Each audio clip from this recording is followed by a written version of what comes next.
سابق وزیر اعظم عمران خان کی 22 جنوری کو کی گئی اڈیالہ جیل میں وکلا اور میڈیا سے گفتگو۔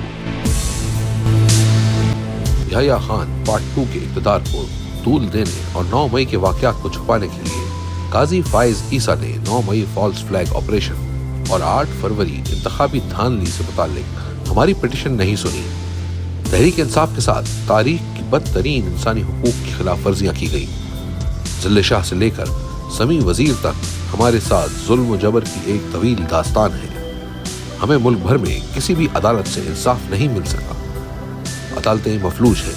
آج بھی ان کو یہی خوف ہے کہ کوئی جج میرٹ پر ہماری انسانی حقوق کی خلاف ورزیوں کی درخواستیں نہ سن لے اور کہیں ہمیں انصاف نہ مل جائے۔ یہ جو بھی کر لے، خدائی قانون ہے کہ ظلم و جبر کا دور زیادہ دیر تک نہیں چل سکتا۔ میں سعودی عرب کے ولی عہد شہزادہ محمد بن سلمان کا انتہائی مشکور ہوں کہ انہوں نے میری اپیل پر 7200 کے قریب غریب اور مستحق پاکستانیوں کو سعودی عرب کی جیلوں سے رہا کیا۔ میں نے ہمیشہ یہی کوشش کی ہے کہ اپنے عہدے، اثر و رسوخ سے عام پاکستانیوں کی زندگی سنوارنے کا اقدام کر سکوں۔ میرا سیاست میں آنے کا مقصد بھی یہی تھا اور میں تادم اس کے لیے جدوجہد جاری رکھوں گا۔ مجھے یا بشرا بی بی کو القادر ٹرسٹ سے کوئی مالی فائدہ نہیں ہے۔ ملک ریاض اس بات کی گواہی دیں گے کہ میں واحد وزیر اعظم تھا جس نے ان سے اپنے ذاتی یا مالی فائدے کے لیے کوئی چیز طلب نہیں کی۔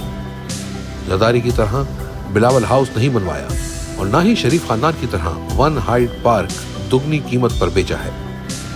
میرے لیے پاکستان کے نوجوانوں کا مستقبل اہم تھا اور اسی کے لیے القادر یونیورسٹی قائم کی۔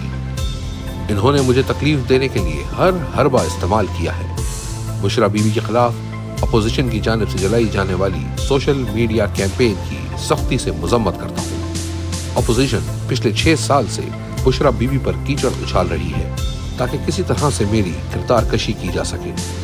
جو ہمارے خیر خواہ ہوتے ہوئے ان کے پروپیگنڈے کا حصہ بنتے ہیں وہ ہمارے خیر خواہ نہیں بلکہ دشمن کے مشن کی تکمیل کر رہے ہیں۔